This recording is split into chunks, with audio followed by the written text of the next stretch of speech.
Que tu sois un entrepreneur en herbe, un marketeur chevronné ou simplement intéressé par les secrets cachés derrière les noms de marques célèbres, bienvenue dans Brand Naming, comment créer des noms qui marquent. Je m'appelle Béatrice Ferrari, je suis fondatrice de la société Cinesia et experte dans la stratégie et la création de noms de marques. Dans ce podcast, nous découvrons ensemble toutes les clés indispensables à une pratique performante du naming. Choisir un nom capable de capturer l'essence d'une nouvelle marque tout en étant facile à prononcer et à mémoriser est un préalable essentiel à la construction d'un branding fort, distinctif et percutant. Alors, assieds-toi, détends-toi et laisse-toi guider dans le monde fascinant des noms de marques.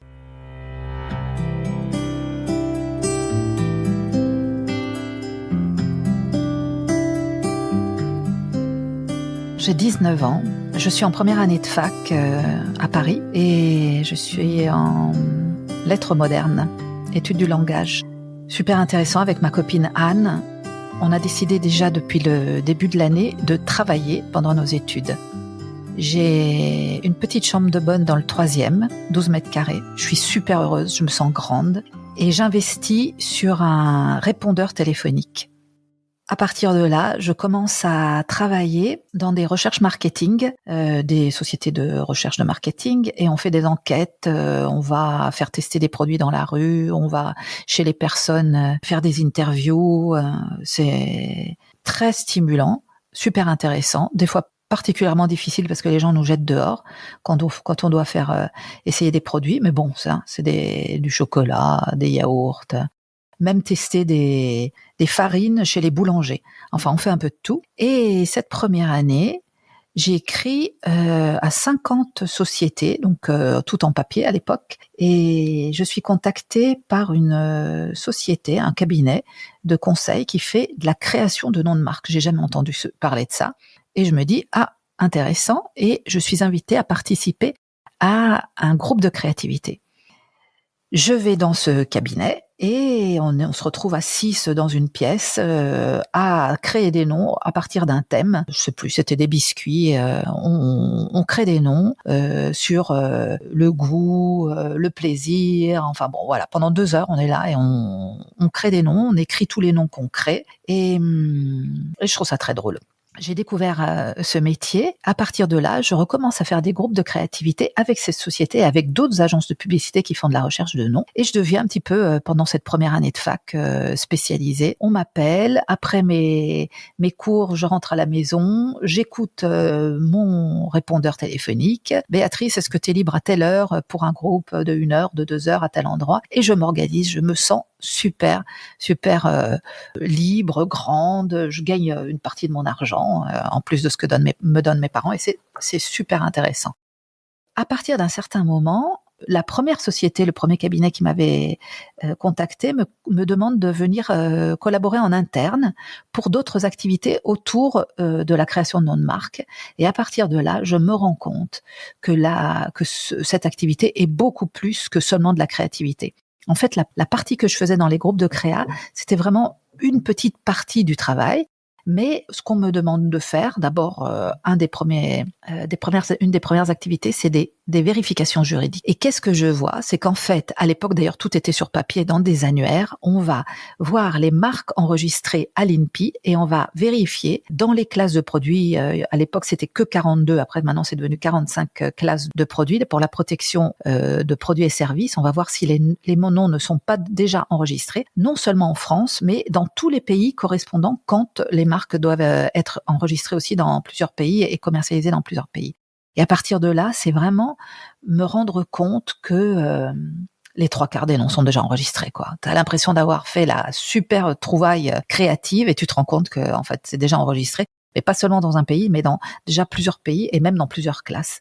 Ça, c'est une première partie que j'ai découverte. Et l'autre partie que j'ai découverte qui était hyper intéressante, c'était la partie plus stratégique, de pensée stratégique sur la marque avant de partir en créativité, c'est-à-dire de savoir qu'est-ce que devait devenir cette marque-là dans une perspective de long terme. Donc, créer sur des valeurs plus que sur le produit ou sur le service et faire une stratégie de recherche, en fait, qui était beaucoup plus orientée marketing et qui devait piloter la créativité. Voilà.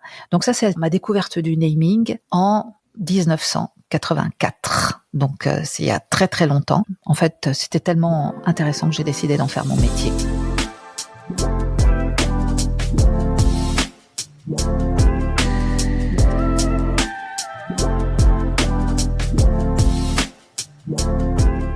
En fait, j'ai tellement été enthousiasmée par cette activité que j'ai commencé à la faire avec plein d'agences à Paris et on m'appelait pour aller ici et là. Et à la fin de mes 4 années de fac, j'ai décidé de rentrer dans le premier cabinet qui m'avait contacté en tant que responsable de la création. Et j'en ai fait mon métier. Et je suis devenue experte de brand naming.